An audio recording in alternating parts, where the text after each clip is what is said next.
Olá, então eu sou Wellington Goulart Moreira, sou acadêmico aqui do curso de Fonoaudiologia da Universidade Federal de Santa Maria. Inicialmente, eu queria agradecer o Cínea pela indicação. Eu quero dizer que é uma honra estar apresentando um trabalho, um evento tão importante para a área da eletrofisiologia da audição. Então hoje a gente vai conversar sobre o trabalho intitulado Potenciais evocados auditivos verbais, uma análise de correlação em adultos. Então, quando a gente fala em potenciais evocados auditivos verbais, a gente vai querer ver justamente a decodificação do sinal acústico. Entretanto, para que a gente tenha uma decodificação do sinal acústico, a gente necessita de uma integridade das estruturas, né, da via auditiva central, bem como das habilidades auditivas. Além disso, quando a gente fala, né, em potenciais auditivos verbais, dependendo do tipo de estímulo utilizado, a gente consegue ver essa decodificação em uma região da nossa via auditiva, tá? Então, através desses potenciais evocados auditivos, a gente vai conseguir ver a atividade neuroelétrica responsável pela decodificação do sinal acústico.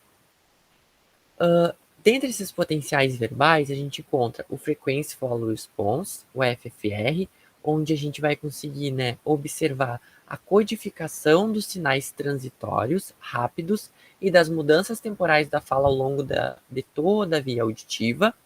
E a gente também tem o potencial evocado auditivo de longa latência, onde a gente consegue observar o processamento nas regiões de subcórtex e córtex auditivo.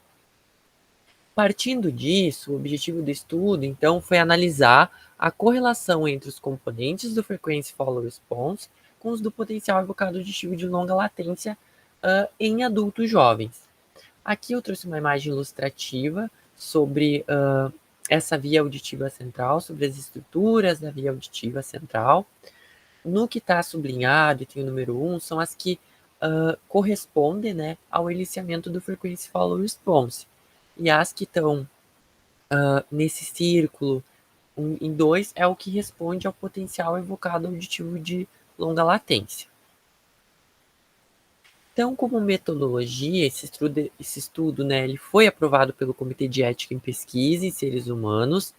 Trata-se, né, de um estudo do tipo prospectivo, transversal, quantitativo, no qual foram convidados sujeitos de ambos os sexos, de 18 a 35 anos, destros e falantes do português brasileiro.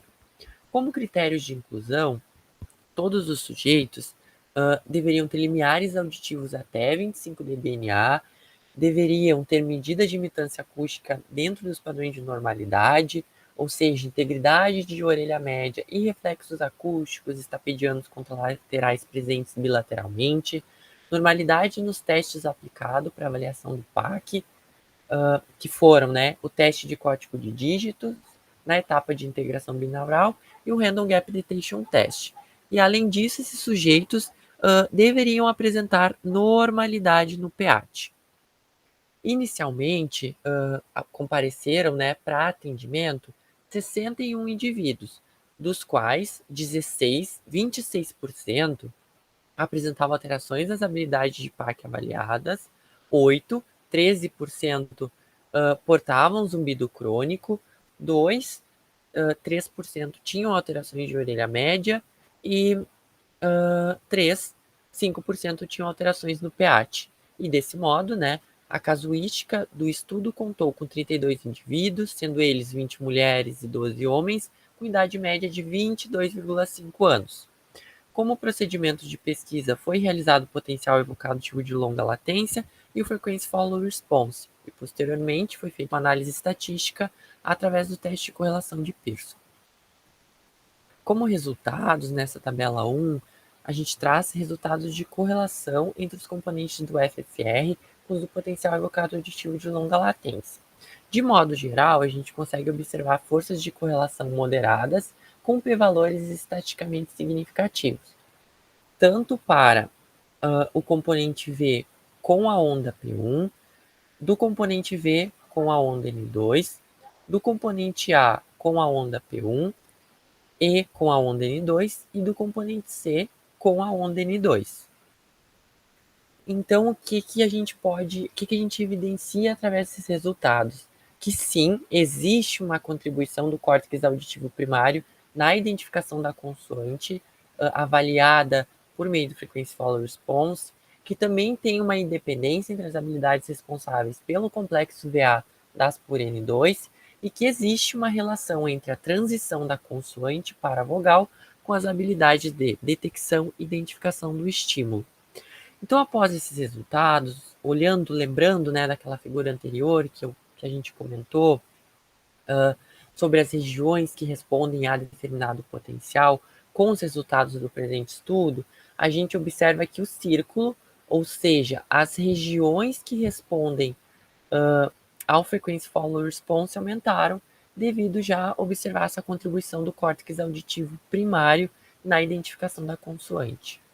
E através disso, né, a gente conclui que as ondas V, A e C apresentam correlação com as ondas P1 e N2 do potencial evocativo de longa latência.